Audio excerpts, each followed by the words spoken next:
네, 윤석열 대통령이 국무회의에서 문재인 케어라고 불렸던 이 지난 정부의 건강보험 정책 폐기를 선언을 했습니다.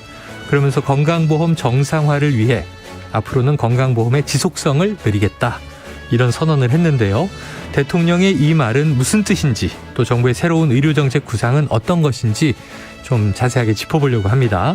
자, 그래서 건강보험 심사평가원 심사평가연구소장을 지내신 서울대학교 의과대학 의료관리학 교실의 김윤 교수님을 모셨습니다. 이야기 나눠보죠. 교수님 어서 오십시오. 네, 안녕하십니까. 코로나 와중에는 자주 뵀는데. 네, 그렇습니다. 오랜만에 이제 의료 정책 놓고 뵙게 되네요. 자, 궁금한 게 많습니다. 자, 윤 대통령이 이제 어제 이 문재인 케어 폐기 선언했고요. 건강보험의 보장성과 지속성 얘기를 하지 않았습니까? 네. 지난 5년 동안 보장 강화에 20조 넘게 투자했지만 효과적이지 못했기 때문에 이제는 반대 방향으로 건강보험의 지속성을 늘리도록 개혁하겠다. 자, 이 보장성, 지속성, 일반 청취자에겐 좀 어렵게 느껴집니다. 네. 자, 그래서 지금까지는 어떻게 했는데 네. 앞으로는 어떻게 할 거다. 이걸 좀 쉽게 풀어주시죠. 예, 그러니까 보장성이라고 하는 거는 우리가 아플 때 병원에 가면 이제 진료비를 내게 되는데, 네네, 진료비를 다 내는 게 아니고, 네, 이제 일부 상당 부분은 건강보험에서 모아둔 돈으로 돈을 내주고, 네네네, 나머지 일부를 이제 본인이 내는데, 네, 그 보장성이라고 하는 거는 본인이 부담하는 진료비 부분을 줄여줘서 사람들이 돈 걱정 때문에 돈이 없어서 병원에 못 가는 일이 없도록 하겠다라고 하는 것이고요. 지속 가능성이라고 하는 거는 그러다 보면 이제 건강보험의 재정 지출이 늘어날 수밖에 없는데, 우리가 보험료로 걷어놓은 건강보험 재정이 바닥나거나 그게 다 떨어져서 예를 들면 돈을 빌려다가 진료비를 줘야 되거나 이런 일이 없도록 하겠다라는 것입니다. 예. 자, 지속성은 좀 재정 관리를 오래 줄 수 있도록 잘 관리해 보겠다. 예. 보장성은 우리가 가면 이 자부담을 얼만큼 줄이고 건보에서 많이 진료비, 치료비를 내주느냐? 네, 그렇습니다. 예, 이해가 잘 됐습니다. 자, 그러면 이제 윤 대통령 말대로 건강보험의 보장성을 축소하고 지속성을 늘리면 이 걱정이요. 혹시 환자 본인의 의료비 부담은 늘어나게 된다, 이렇게 생각하는 게 맞습니까? 예, 그렇게 되겠죠. 그런데 이제 우리가 지금 건강보험에 쓰고 있는 돈 중에서 소위 낭비적인 지출, 그러니까 의학적으로 필요하지 않은 검사를 하거나 수술을 받거나 입원을 하거나 하는 부분을 줄이고 선택적으로 그렇게 해서 절감된 돈을 보험료를 좀 적게 걷고도 건강보험을 유지하거나 또는 그 돈을 중환자, 지금 건강보험 혜택을 잘 못 받고 있는 뭐 정신질환, 재활, 소아 이런 부분에 투자를 하면 우리가 돈을 더 효율적으로 쓰게 되는 거니까요. 예, 보장성을 크게 훼손하지 않고도 건강보험의 지속 가능성, 건강보험의 혜택을 보장해 나갈 수 있는 거죠. 지금 하신 말씀 정도면 좋네요. 네, 그러니까 그렇습니다. 이제 굳이 필요하지 않은데 지출이 되는 돈을 아껴서 꼭 필요한 환자들에게 집중해 줄 수도 있다. 네, 그렇습니다. 알겠습니다. 자, 그런데 이제 윤 대통령의 이야기를 들으면서 이 보장성과 지속성이 좀 이렇게 배치되는 개념처럼 들리다 보니까 이게 공존할 수 없다. 보장성 늘리면 지속성이 악화된다. 지속성을 관리해야 보장성을 축소하는 거는 또 감수해야 한다. 이렇게 들려서 지금 이 심평원의 심사평가 연구소장을 지내셨으니까 국내에선 누구보다 전문가실 텐데 보건정책을 연구하고 설계하신 전문가 입장에서는 어떻게 보세요? 돈을 적게 쓰고 재정 관리를 잘하는 거는 너무 쉬운 일이죠. 그건 누구나 할 수 있는 일이죠. 돈을 쓸 때 쓰면서 재정을 잘 관리하는 게 그게 정말 잘하는 일이고 그게 우리가 해 나가야 될 일인 거죠. 그래서 두 가지 목표가 서로 배치된다기보다는 두 가지 목표를 서로 조화롭게, 그러니까 국민들 진료비 부담을 줄여주면서도 건강보험 재정이 안정될 수 있도록 유지해 나가고 그렇게 하기 위해서 낭비적인 부분을 아주 잘 골라서 선택적으로 줄여나가야 되는 노력이 필요한 거죠. 그게 어려운 부분인 거죠. 그게 전문가적인 관점에서 정말 이게 전문성이 필요한 대목인 게 저희가 환자 입장이라고 해도 병원에 가면 그냥 의사 선생님이 뭐 검사 받으셔야 됩니다. 입원하셔야 됩니다. 수술하셔야 됩니다. 그러면 따라야 되잖아요. 대체로. 그렇습니다. 근데 이게 불필요한 수술을 과잉되게 한 건지 네. 정말 절박한 수술인지는 잘 모른단 말이에요. 그렇죠. 환자 네. 입장에서는 뭐 의사의 네. 권유를 따를 수밖에 없는 거죠. 그러니까 이제 본인은 모르니까 또 네. 의사를 찾는 거고요. 네. 자, 이 윤 대통령이 직접 폐기를 선언한 이 문재인 케어. 자, 예를 들면 이제 미용이나 성형을 제외하고는 질병과 관련된 모든 항목들의 건강보험 혜택을 최대한 주겠다. 이런 이제 보장성 확대 방침이었던 거죠. 네. 이건 이해가 됩니다. 자, 구체적으로 어떤 정책으로 보십니까?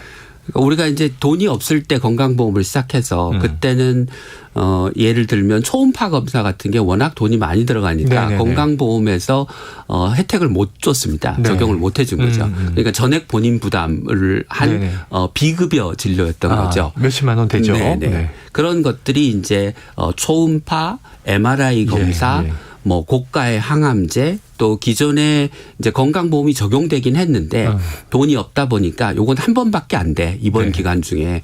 뭐 이렇게 의학적으로 필요해도 횟수에 제한을 두어서 그 이상은 다 본인이 진료비를 내도록 한 항목들이 있었는데 그런 것들을 의학적으로 필요하기만 한다면 다 건강보험을 적용하겠다라고 했던 게 원래 문재인 케어의 의도였습니다. 그럼 뭐 최대한 나라가 국민의 건강에 관해서는 의학적으로 필요한 부분은 다 보장해 주겠다. 예, 건강보험에서 책임을 지겠다. 최대한 해보자. 네.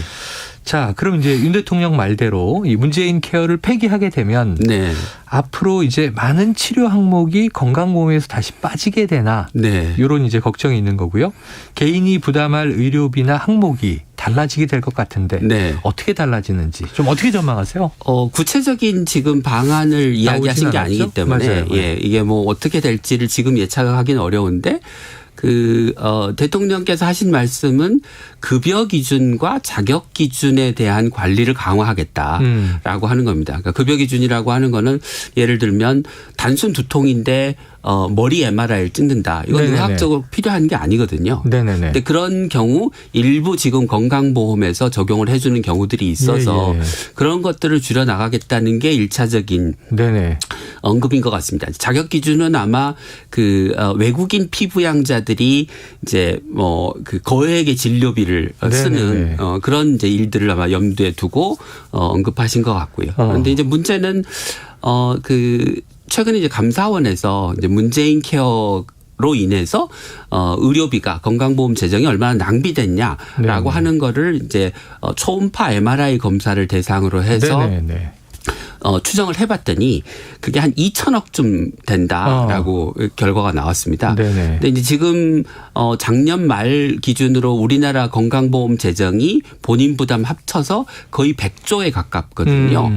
그러면 2천억이면 그게 0.2%밖에 안 됩니다. 그러니까 그걸 줄인다고 뭐 건강보험의 재정이 크게 줄어들 것 같지는 않다. 좋아지겠는가? 근데 그거 말고 이제 기존에 그러면 초음파, MRI, 뭐 항암제 이런 거를 다 이제 건강보험 적용을 했는데 그걸 물려서 이제 건강보험 적용 못 해줘. 다시 비급여야.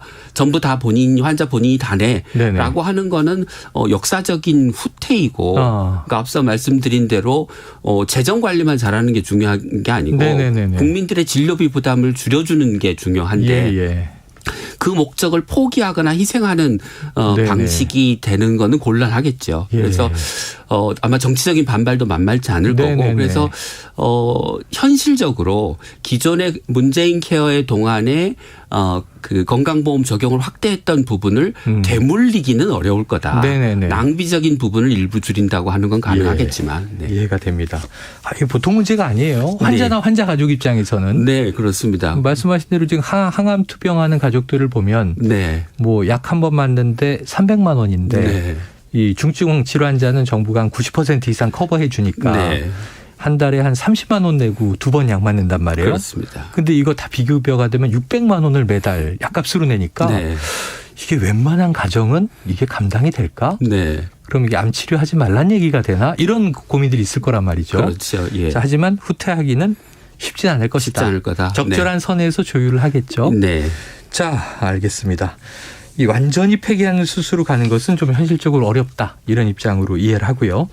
자, 현실적으로 이 문재인 케어를 완전 폐기하는 것은 정부도 부담이 갈 거고 어려울 것이기 때문에. 그럼 구체적으로 이 어느 정도 선까지는 손볼 필요가 있다. 그런 좀 기준을 생각해 보셨어요? 지금 이제 그 대통령께서 언급하신 부분은 급여 기준, 자격 기준을 언급하셨는데 네네. 그 두 가지 방법으로 줄일 수 있는 건강보험 재정은 얼마 되지 않을 거로 예상이 됩니다. 아까 말씀드린 네네네. 것처럼 뭐 초음파 MR이 합쳐봐야 2천억 수준이다. 전체 건강보험 재정은 0.2%인데 그런 방식으로 줄여봐야 얼마 줄지 않을 거고 또 그 과정에서 이제 기준에는 안 맞지만 사실 의학적으로는 MRI 검사나 초음파 검사가 필요한 환자가 있을 수 있거든요. 네. 그런 예외적인 경우를 인정해 주지 않으면 또 비급여 진료비 늘어나고 환자 진료비 부담이 늘어나기 때문에 그렇게 하는 건 바람직한 방식이 아니고 보다 근본적으로 우리나라에서 낭비적인 지출, 과잉 진료 이런 게 일어나는 원인들을 제거하는 게 더 중요할 거라고 생각합니다. 예를 들면 우리나라가 쓰고 있는 행위별 수가제. 그러니까 행위별 수가제라고 하는 거는 검사 하나 하면 검사비, 약 하나 쓰면 약값 이런 식으로 모든 의료 서비스에 대해서 행위별로. 가격을 먹여놓고 그걸 다 이렇게 내는 방식이죠. 그런데 이제 이런 방식으로 하면 아무래도 병원이나 의사 입장에서는 약도 많이 쓰고 검사도 많이 하고 수술도 많이 하면 더 이득이 되기 때문에 늘어나니까. 진료량이 늘어날 수밖에 없고 진료비가 낭비가 많아지게 되는 거죠. 그래서 이제 외국은 이제 더 이상 행위별 수가제를 쓰지 않는 쪽으로 가려고 합니다. 그거를 고쳐야 될 거고요. 그다음에 의료 전달 체계. 그러니까 단순한 고혈압 당뇨병 환자들이 대학병원에서 진료를 받으면 동네 병원에서 진료를 받는 것보다 훨씬 의료비가 더 많이 나오거든요. 그런 것도 줄여야 되고요. 실손보험. 실손보험이 그 실손보험이 있으면 이제 의료기관에서 꼭 하지 않아도 되는 수술, 검사, 뭐 치료 이런 거를 환자들한테 권유하고 받게 하지 않습니까? 그러면 그게 실손보험 지출만 되는 게 아니고 동시에 건강보험 지출이 늘어나거든요. 예를 들면 백내장 수술 같은 경우 문제가 되는 게 그 인공수정체가 현재 비급여인데 인공수정체는 비급여로 진료를 하지만 환자가 입원하고 수술하는 모든 거는 다 건강보험이 적용되거든요. 그러니까 백내장 수술을 할 필요가 없는 사람에서 백내장 수술을 하면 그게 실손 지출만 늘어나는 게 아니고 건강보험 지출도 늘어나는 거예요. 이런 그 의료비의 규모가 아마 추정해 보면 모아보면 전체 의료비의 한 20-30% 정도 될 걸로 상당하네요. 네. 그러니까 한 20-30조 원이 이런 낭비적인 지출로 인한 것으로 추정이 되는데 아까 말씀드렸던 2천억에 뭐 100배가 넘는 돈인 거죠. 그러니까 뭐 지금 급여 기준을 조정해서 낭비적인 지출을 줄일 게 아니라 진료비 지불 방식, 행위별 수가제, 실손보험, 의료 전달 체계 이런 거시적이고 큰 문제를 해결해야 우리 건강보험이 지속 가능성이 보장된다. 앞으로 고령화가 돼도 건강보험이 파산하지 않고 국민들이 보험료 부담이 크게 늘지 않는다. 훨씬 중요한 말씀이시네요. 보니까. 그렇게 되면 지금 전체 지출 비용에 크게 보면 3분의 1 가까이. 그렇죠. 적게는 한 5분의 1 정도가 낭비적인 지출일 수 있다. 그걸 막아보자. 자, 그런데 이제 논란이 많습니다. 걱정도 많으니까요. 논란에도 불구하고 정부가 이렇게 나서서 의료정책을 바꾸겠다는 이유가 분명히 있겠죠. 그런데 이제 그간 건강보험 보장성 강화, 이른바 이제 문재인 케어를 가리켜서 교수님께서는 이게 절반의 성공이다. 이렇게 말씀해 오셨단 말이에요. 그러면 보장성 강화 방침이 좀 건보 재정을 악화시킨 것은 맞습니까? 사실은 그렇지 않습니다. 그러니까 그래요? 지금 건강보험의 누적 적립금 그러니까 이 쓰고 남겨놓은 돈이 한 20조 원쯤 되는데요. 이게 그 문재인 케어 시작할 때 20조 원이었습니다. 그러니까 그때도 20조, 지금도 20조면 재정 상태가 똑같은 거죠. 그냥 이걸 이제 그걸 빼서 썼다고 보긴 어렵다. 그렇죠. 그리고 그 사이에 그러면 돈을 굉장히 보험료를 많이 걷어서 흥청망청 썼냐라고 하면 문재인 정부 기간에 보험료율의 평균 인상률이 연 2.7% 정도였습니다. 그게 그 이전 10년 동안은 3.2%였거든요. 그러니까 그렇게 뭐 과거에 비해서 인상률이 높지도 않았다. 네. 그리고 물가 상승률, 소득 상승률을 고려하면 물가 상승률보다는 조금 높지만 소득 증가율보다는 조금 낮은. 네. 그래서 적절한 수준에서 보험료가 관리됐다. 아, 그래요. 그러니까 돈도 적정하게 걷고 네. 원래 있던 저축해놓은 돈도 그대로 잔고가 유지됐는데 예. 지금 건강보험이 재정 위기다라고 하는 거는 사실 무슨 이유로 그렇게 얘기를 하는지 어렵다? 예, 얘기하기 어렵고 그게 네. 문재인 케어 때문이다라고 하는 거는 더군다나 좀 말이 안 되는 말이 얘기예요. 안 된다. 예. 그래요. 자, 결국 건강보험 지속성과 보장성 간의 균형을 맞춰야 된다. 네. 이것은 이제 맞는 결론인 것 같은데 건강보험 재정 악화의 해법을 과잉비 진료비에서만 찾는 것은 적절치 않다. 네, 그렇습니다. 네. 구조적인 원인에서 그 구조적인 문제를 네. 해결해야 낭비를 줄일 수 있다. 그러면 해법은 네. 아까 말씀해 주신 대로 네. 거시적인 정책적 접근을 해서 그렇죠. 네. 지금 이게 이 어떤 자격 기준을 보는 게 아니라 행위별 수가 고쳐야 되고 네, 그래. 네. 그리고 의료 전달 체계 고쳐서 경증 환자가 대학병원 가지 않도록 하고 네네네. 실손보험 개편해서 실손보험 때문에 네. 쓸데없는 수술하고 쓸데없는 입원하고 쓸데없는 도수치료하고 이렇게 하지 않도록 해야 된다. 저희 가족에게 지금 다 적용되는 얘기를 네. 해주고 네. 계시네요. 네.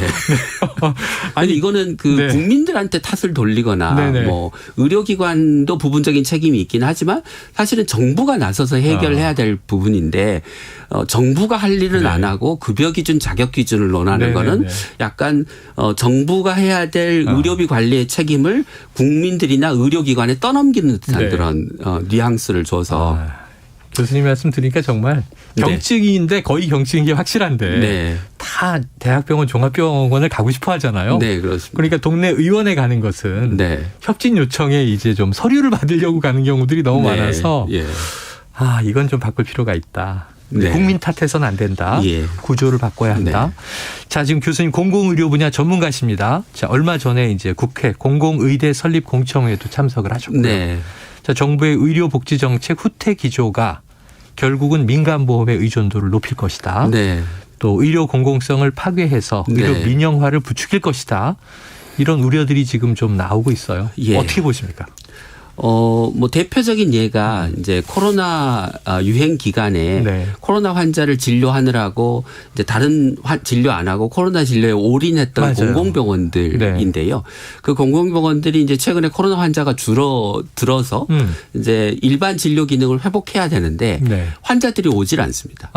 또 의사가 부족하니까 이게 그 코로나 보는 기간에 코로나 진료와 관계없던 뭐 정형외과, 네네네. 뭐 외과, 뭐 이런 다른 과 의사들이 다 떠났는데 의사가 수가 부족하니까 채용 공고를 내도 오질 않습니다. 네. 예전보다 월급을 더 올려준다고 해도 오는 사람이 없어서 네. 지금 병원의 진료 기능이 회복이 안 되고 있는 상황입니다. 네. 그러니까 이런 상황이 되면 아마 공공병원의 진료 기능이 훨씬 후퇴하거나 네네. 아니면 문을 닫는 공공병원이 생길 텐데 그러면 다음 코로나 유행이 되면 이제는 그 동원할 공공병원조차 없는 상태가 네. 될 가능성이 높아서 공공의료 체계에 대한 뭐 지원 또는 구조적인 개혁, 네네네.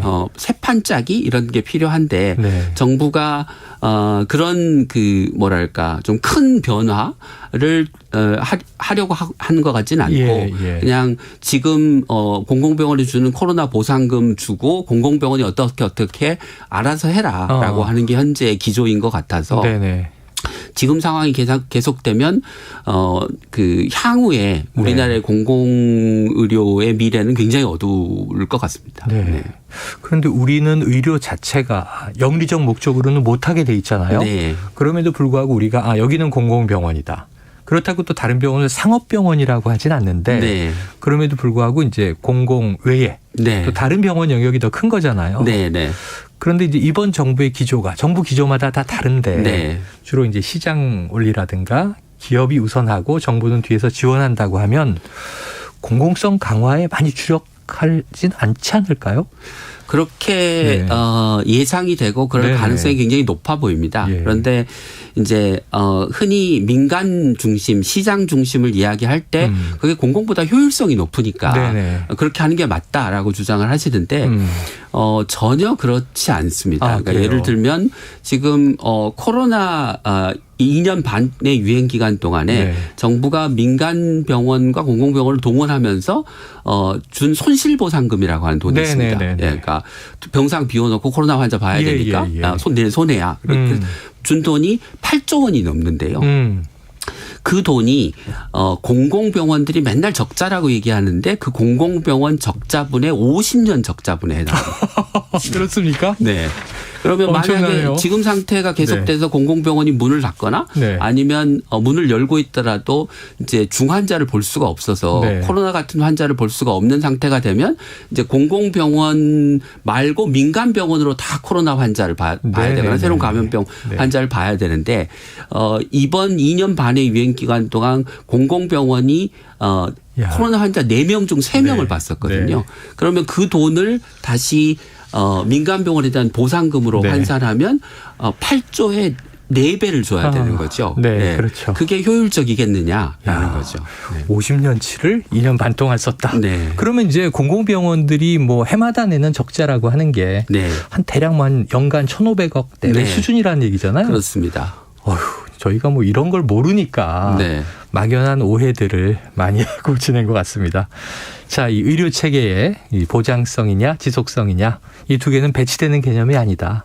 균형과 조화가 필요하고 무엇보다도 이제 그 급여 비급여 문제는 좀 거시적 구조적으로 접근해야 한다. 오늘 중요한 말씀 드린 것 같습니다. 여기까지 정리하죠. 오늘 말씀 고맙습니다. 고맙습니다. 예, 지금까지 서울대학교 의과대학 의료관리학교실의 김윤 교수였습니다. Splish splash, I was taking a bath.